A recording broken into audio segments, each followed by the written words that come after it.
mengajak kita semua mengingat kembali adegan demi adegan kebohongan dalam The Prabowo Show ini. Simbolisasi Indonesia segera Pak Prabowo. Seperti sosok seorang yang masa depannya kelam, ya. Ketiga award yang hari ini akan PSI kirimkan ke Badan Pemenangan Nasional spesial untuk calon presiden Bapak Prabowo Subianto, yaitu kebohongan paling lebay. Masa enggak, PSI nggak pernah menyerang Pak Anies, yang kami kritisi kebijakannya. Kebijakannya. Silahkan dicek jejak digital partai.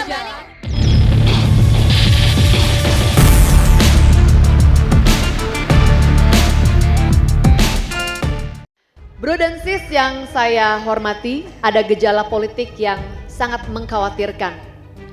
Fenomena munculnya politik yang didirikan di atas panggung kepalsuan dan kebohongan dengan narasi fitnah dan prasangka. Tontonan bernama The Prabowo Show.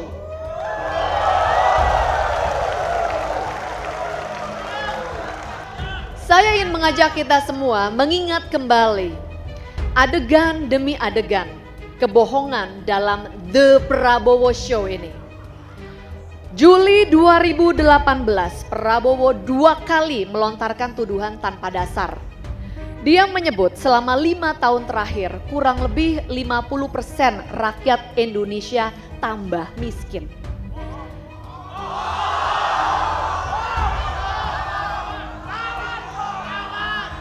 Tapi Pak Prabowo berkenan untuk mendatangi kami di rumah kami. Ini adalah suatu bentuk kerendahan hati, di mana di saat seseorang itu besar dan kuat, justru memberikan apresiasi kepada mereka yang lemah dan kecil. Buat saya ini adalah sebuah sikap ksatria yang sejati. Pak Prabowo yang belum menang di pemilu yang lalu, tetapi mau merendahkan dirinya masuk ke dalam kabinet Pak Jokowi untuk kebaikan Indonesia. Jadi artinya di situ betapa indahnya kalau semuanya bisa jalan. Dengan Bro Sekjen, baru saja awal tahun 2019 telah terjadi tsunami kebohongan, dan kita tidak ingin membiarkan kebohongan ini terus berlanjut. Ini peringatan penting kepada publik Indonesia bahwa ada kandidat calon presiden dan calon wakil presiden beserta tim suksesnya yang memainkan kebohongan secara terus-menerus dan secara sistematis dalam pemilu 2019 kali ini. Ketiga award yang hari ini akan PSI kirimkan ke Badan Pemenangan Nasional spesial untuk calon presiden Bapak Prabowo Subianto, yaitu kebohongan paling lebay, terlebay. Kita lihat ya, Pak Prabowo demi ambisi politiknya, dia miskin sekali apresiasi ya. Dia mengatakan bahwa kemiskinan di Indonesia naik, padahal faktanya tidak. Pengangguran meningkat, faktanya tidak ya. Katanya banyak tenaga asing masuk, angkanya kecil sekali, tidak seperti digambarkan. Anda ingin mengatakan bahwa yang jelek-jelek dalam Game of Thrones yang dianalogikan dalam pidato Pak Jokowi untuk negara adidaya itu Anda tujukan sebenarnya itu kalau di dalam negeri ada Pak Prabowo? Ya, simbolisasi Indonesia segera Pak Prabowo. Seperti sosok seorang yang masa depannya kelam, ya. Kita tahu kalau Pak bagaimana Jokowi dengar, marah Pak Jokowi ini. memiliki masa depan yang tidak tentu. Ya. Raja Juli Antoni PhD, Menteri Kehutanan. 35, Sakti Wahyu. Yang jelas dalam setahun terakhir ya, Pak Prabowo sendiri sudah menyampaikan cukup banyak, hampir 10 pernyataan yang kemudian terbukti hoax, kabar bohong begitu. Ya, tadi jam 3 saya dapat telepon dari Mayor Teddy untuk menghadap Bapak sekitar jam 4. Ya, tadi di dalam saya diberi arahan ya untuk membantu beliau.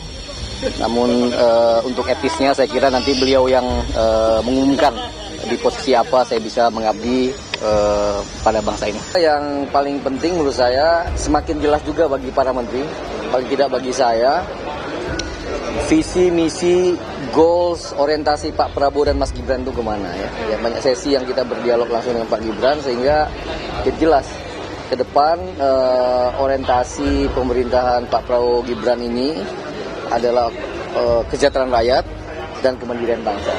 Nah, saya kira kami di Kementerian Kehutanan akan melakukan focusing and refocusing program-program yang orientasinya ke sana. Teman-teman yang muda-muda, ya, inilah bermartabatlah dikit, jangan kebanyakan makan martabak. Jadi saya nih, ya, saya berada di partai pendukung pemerintah. Saya di DPR mengkritik itu mana yang benar, mana yang tidak. Kalau saya nih ya, ada lagi beberapa poin penting. Ini Mbak Grace dan Ini kok Samara. kompak banget ya barisan sini sama Nggak, sini. ini, saya ingin menambahkan. Kompak kali ini. Ya. Jadi kalau kita bicara tentang adab, ya kan, ada ketum PSI dulu bilang Pak Anies pembohong di depan presiden. Kemudian memberi Pak Prabowo uwet kebohongan, pemimpin pembohong, ya kan. Lalu Samara 23 Januari nulis gini, saya nggak mungkin bersama Pak Prabowo karena saya tidak mungkin berada di barisan di mana ada seorang yang sejarah kelam terhadap penculikan aktivis bangsa. Siapa itu Bang? Siapa itu Bang? Samara yang ngomong, jadi itu lebih sadis menurut saya. Itu Oke, sadis. Samara silakan. Orang beretika. Saya mau Kita jawab, kasih ruang dulu. saya mau jawab dua hal dulu. Ya, kita kasih ruang dulu. Jawab Bang. dulu yang pertama, pertanyaan saya Anda bilang Gibran nyolot. Saya jawab nggak Gak pertanyaan apa-apa. saya? Nyebut itu politik dinasti, nyebut Gibran nyolot dan harus Oke. diberitahu. Gak Silakan apa-apa. dijawab. Kita akan jawab pertanyaan yang pertama adalah semua orang bicara soal Mas Gibran katanya tidak santun dan lain sebagainya. Memang ada orang yang senang hidup dalam perpecahan, ada orang yang senang hidup dalam persatuan. Kalau saya memilih hidup dalam persatuan. Kemarin saya hadir dalam sebuah acara di mana Pak Prabowo menyatakan kita harus menang tanpa ngasorake, menang tanpa menyakiti. Pak Jokowi itu menang tanpa menyakiti, mengajak Pak Prabowo gabung ke dalam pemerintahannya. Dan Pak Prabowo berjiwa besar untuk bergabung dalam pemerintahan Pak Jokowi. Saya ini siapa? Kita ini semua siapa? Berarti benar Kalau semua dua ya? tokoh besar itu bisa bergabung, mencontohkan kepada kita bahwa persatuan yang paling penting, kebersamaan yang paling penting. Mungkin di sini lebih suka dengan narasi-narasi yang sifatnya heroik, merasa paling idealis. Tetapi kemarin Pak Prabowo memberikan satu cerita yang saya kira sangat penting. Ketika banyak orang yang mau mati untuk dia berjuang di tahun 2019 dan mendatangi dia bilang, Pak, saya mau mati untuk Bapak. Dan Pak Prabowo menjawab, tidak, kamu harus hidup untuk saya, kamu tidak boleh mati. Akhirnya Pak Prabowo menyatakan, saya ingin bergabung dalam pemerintahan Pak Jokowi. Karena sudah cukup perpecahan ini, sudah cukup polarisasi ini waktunya kita Ini perlu bersama. saya jelas. Ini Mbak Samara sampaikan, itu kalau di Jakarta kemarin PSI juga lega dengan ini dengan Pak Anies, mungkin di Jakarta lebih baik pemerintahannya. Tapi kan pilihan partainya untuk beroposisi dan itu fine. Demokrasi itu perlu ada check and balances dan Pak Anies tidak pernah mempermasalahkan sikap PSI kepada beliau. Kita masuk ke selama debat 5 cawapres, tahun. Mas Angga, ya? Nah, ini masuk ke intinya. Mas Angga, PSI nggak jadi- pernah menyerang Pak Anies, yang kami kritisi Wow. kebijakannya. Wow. Kebijakannya. Silakan dicek jejak digital partai. Kita balik ke debat